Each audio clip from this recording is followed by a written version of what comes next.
Hello friends, today I am with another video.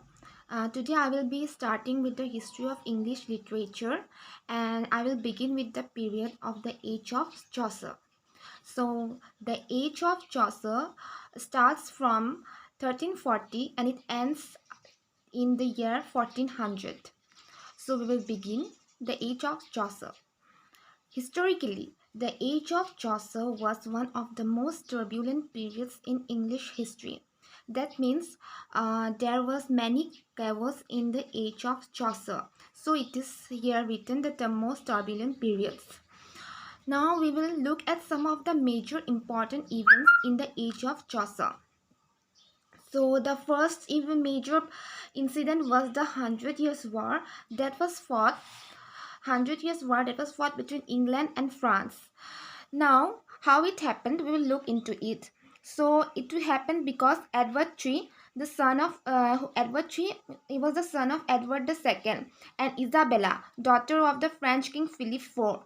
So claimed the throne of France, which led to the Hundred Years' War between England and France.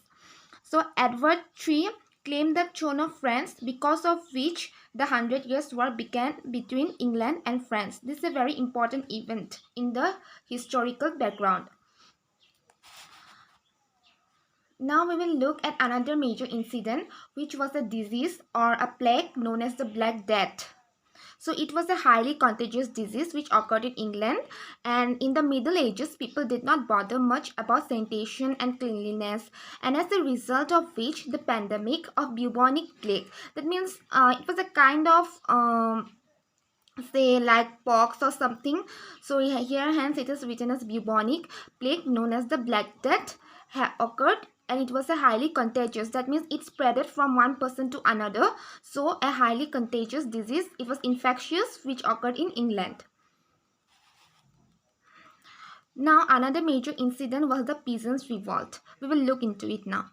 There was a rebellion of the people in 1381 led by Wade Tyler, a blacksmith known as the peasants revolt in 1381. So the peasants revolt occurred in 1381, and what was the main cause? The primary cause of the revolt was the imposition of the poll taxes in the years 1377, 79 and 1380. So the king or the ruler imposed taxes on the people or the common man, mainly the farmers or the peasants, because of which the peasants revolt occurred in 1381. Now another major incident occurred in the Middle Ages. So in the Middle Ages, the people began to question the authority of the church, and in John Wycliffe, these questions found a voice. He believed that the clergy stood in between the man and God and highlighted the importance of Bible. His views were adopted by a number of people who came to be known as the Lollards. His followers translated the Bible into English in 1382. So what happened was, in the Middle Ages, church was the main dominant role which governed everything, including the king also. So with the growing of time and age, the church began to corrupt.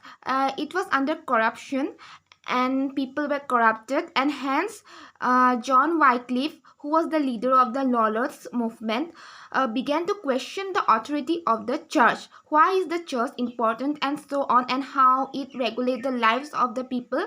And so this movement came to be known as the Lollards movement under John Wycliffe. Now, the most and the major important significant event that occurred in the Middle Ages was Renaissance. Now, we will look what is Renaissance. So, ecclesiastical ideas were still the controlling elements in Chaucer's period. But their sway was now to some extent broken by the spirit that had arisen in Italy from the renewed study of classical literature. The leaders of this great revival were two celebrated Italian writers, Petrarch and Boccaccio, and it was through their works that the influence of Renaissance passed into England. So what it is trying to say is that Renaissance means rebirth. So how did Renaissance came to England? The writers, some of the writers, Italian writers, especially like Petrarch and Boccaccio, their works were imitated by the English writers. So it is called rebirth of literature, and moreover, the staunch belief in some orthodoxical ideas, the church control were questioned, and hence it also came to be known as the Renaissance or the rebirth, or you can say reform of England. So it is known as Renaissance passed into England through the works of Petrarch and Boccaccio, who were the Italian writers. Now, we will now look into some of the important writers of Chaucer's age. So, the first and the very important is Geoffrey Chaucer, who reigned from 1340 to 1400. Then William Langland, whose period was from 1332 to 1400. Then John Gower, who was from 1332 to 1408. And John Wycliffe, 1324 to 1384. Now, we'll look at Geoffrey Chaucer and some of his important works. So Chaucer's literary period can be divided into three stages. So what are those three stages? The French, Italian and English period. Now we will look how these three periods influenced Chaucer in his writings.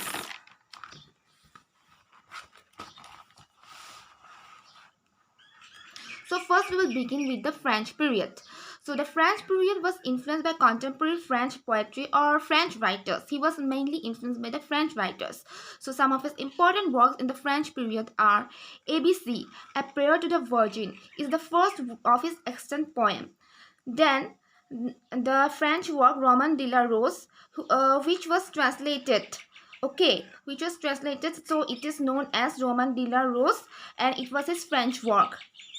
And the next book is the Book of the Duchess. It is also a French work written in 1369, which is written on the death of Blanche, John of Gaunt's wife, and it is a love allegory. So these are some of the important points that you need to know. Now we will look briefly into the Book of the Duchess. So the story begins with Chaucer suffering from insomnia, that is, he is not able to sleep, and he's reading the story of Ceyx and Alcyone to while away his sleepless night. He finally falls asleep and dreams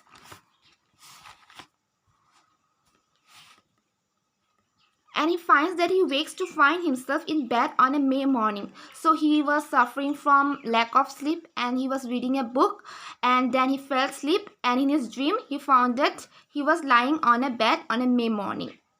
So the poet goes outside into a wood, that means into a forest, and comes upon a black knight, that means lower than the king, a black knight who recounts his wooing and winning of his love, and on being asked where his lover is, the knight replies in lamentation that she is dead. So what happens is that the poet goes into a forest and he finds a knight who he finds weeping. The knight is weeping, and when he asks why he is weeping, then the knight says that he has lost his lover. So basically this is the crux of the Book of the Duchess.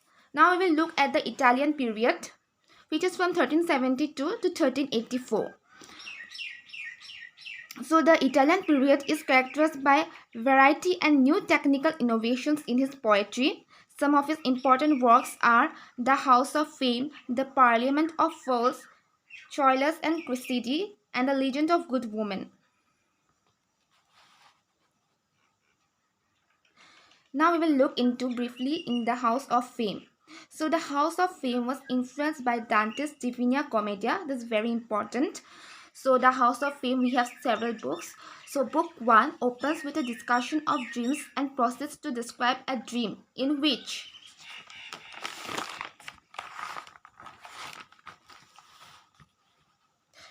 he found himself in a temple of glass. First what happens is that in book 1, the poet finds himself in a temple of glass. That means Geoffrey Chaucer. So he was dreaming basically. So coming out of the temple, he sees a golden eagle shining in the sky. And at the opening of book 2, the eagle having descended seizes the poet in its claws. The eagle takes the poet to the house of fame.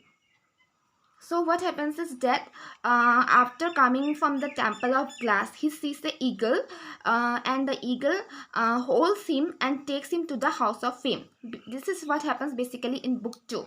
Now we come to book 3. So in book 3, he goes on to describe the poet's difficult ascent to the house of fame, which was situated on a high rock.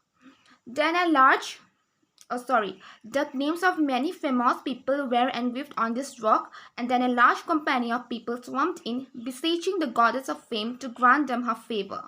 So what happens is that in book 3, the poet finds difficult to climb to the house of fame. It was situated on a high rock.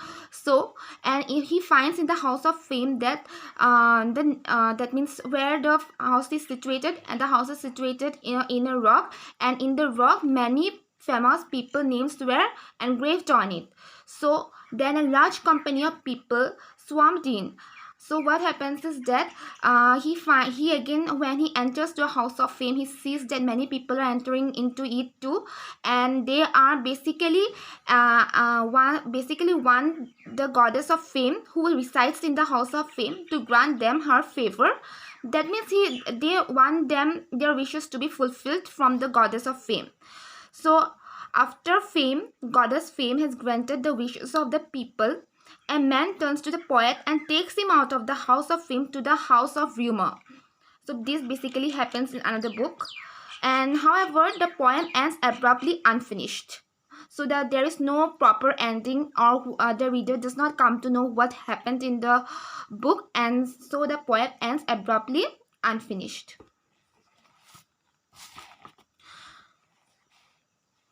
Now we will come to the next important book, that is the Parliament of Fools. There is nothing much to know about it. It is basically a poem in celebration of Saint Valentine's Day using the convention of dream allegory. So basically it is a dream allegory in the name of Saint Valentine's Day. Now we will come to the most important work of Geoffrey Chaucer, which is Troilus and Cressidi, and it is written in the Italian period. So in a sense, it is the first real novel in English. Its immediate source is Boccaccio's Il Filostretto. That means it was the plan or the plot of the book Troilus and Cressidi was taken from Boccaccio's Il Filostretto. So, and the background is the Trojan War. So it narrates the tragic life story of Troilus, and who was a young Trojan knight. So the Trojan War was fought between the Trojans and the Greeks. So we will now look into the basic plot line of Troilus and Cressidi. So Cressidi was the young beautiful widow. That means her husband died, so whose father has deserted. That means Cressidi's father has deserted Troy and gone over to Greek side. That means he was Cressidi's father was from Troy, but he did treachery. That means he supported the Greeks.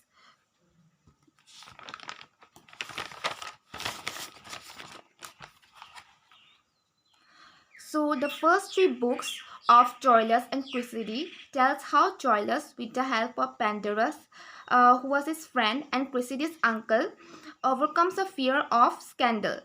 So what happens is that in the book, Troilus falls in love with Cressidi, and he tells his friend Pandarus about his situation, that he is in love stricken with Cressidi, and Pandarus then thinks of a plan to unite these 2 lovers.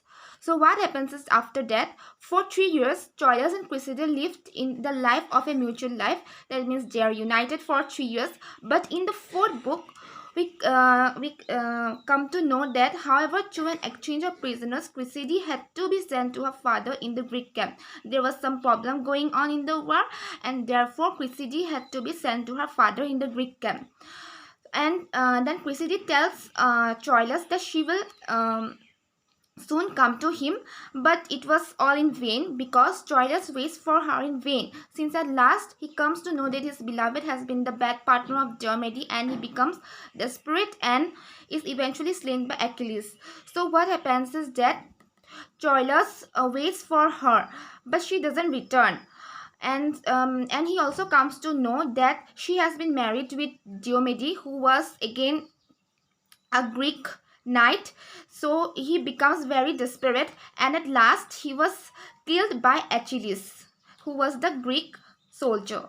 So this is basically the crux or the plot line of Troilus and Cressida. Now we'll come to another important work of Geoffrey Chaucer, that is the Legend of Good Woman. It is a dream vision. That means he writes the story on the basis of dream. So he recounts the stories of 10 virtuous women of history and myth who were matters for love through 9 sections. That means this story, the Legend of Good Woman, is written on behalf for those women who were very virtuous and good. So there are 10 women in listed in the Legend of Good Woman. So they are Cleopatra, Thisbe, Dido, Hypsipyle, Medea, Lucrece, Ariadne, Philomela, Phyllis, and Hypermnestra. So the book begins with a prologue, and it was, that means introduction to the story, and it was Chaucer's intention to write 20 tales about good women, but he ended up writing only 8, leaving the 9th unfinished. That means he wrote total 9 tales, 8 were completed, and 9th was incomplete. So in why he has to write this book, The Legend of Good Woman, there was a reason, and the reason was that in Chaucer's dream, Cupid is basically the god of love. Cupid denounces Chaucer for writing bad remarks about women. So Cupid's companion Alceste suggests the poet to create a list of wives and maidens who have been faithful all of their lives in order to regain Cupid's favor. So what happened is that Cupid became angry because Chaucer was writing only about badly about women in Troilus and Cressida, like Cressida was unfaithful to Troilus and so on. So he promised to Cupid, the god of love, that he will write virtuous works on women. So that was basically the reason for him for writing the Legend of Good Woman. Now we'll come to the English period of Geoffrey Chaucer, and it is an independent period. That means he was not influenced by anything in this period. He wrote in his own will. And the most important work of the English period is the Canterbury Tales. So the Canterbury Tales is a collection of 24 tales, both in verse and prose. It is told by a group of pilgrims riding from London to the shrine of Thomas a Becket at Canterbury. There are 29 pilgrims, and including Chaucer and Harry Bailey. Harry Bailey was the host of the pilgrims, or the leader of the pilgrims. It was 31 pilgrims total. So the tales were told basically to relieve the tedium, means to relieve the monotonous journey. Each of the pilgrims, it was decided that each of the pilgrims will tell 2 tales. 2 tales on the outward journey and 2 on the return journey. However, it was planned that he will write 26 tales, but he completed only 20 tales, and 4 out of 20 tales, 4 were partly complete or incomplete. So the Canterbury Tales, in the Canterbury Tales, we find that the first tale is the Knight's Tale, and the last, or it ends with that means the last tale of the Canterbury Tales is the Person's Tale. So it is most important is that fact is that the Canterbury Tales is based on Boccaccio's Decameron. That means the plot or the source of the work is Boccaccio's Decameron. And the Canterbury Tales portrays the life of 14th century England. That means how England was in the 14th century. Now we look at another important writer of the Middle Age, which is the William Langland. And some of his important works are The Vision of William Concerning Piers the Plowman.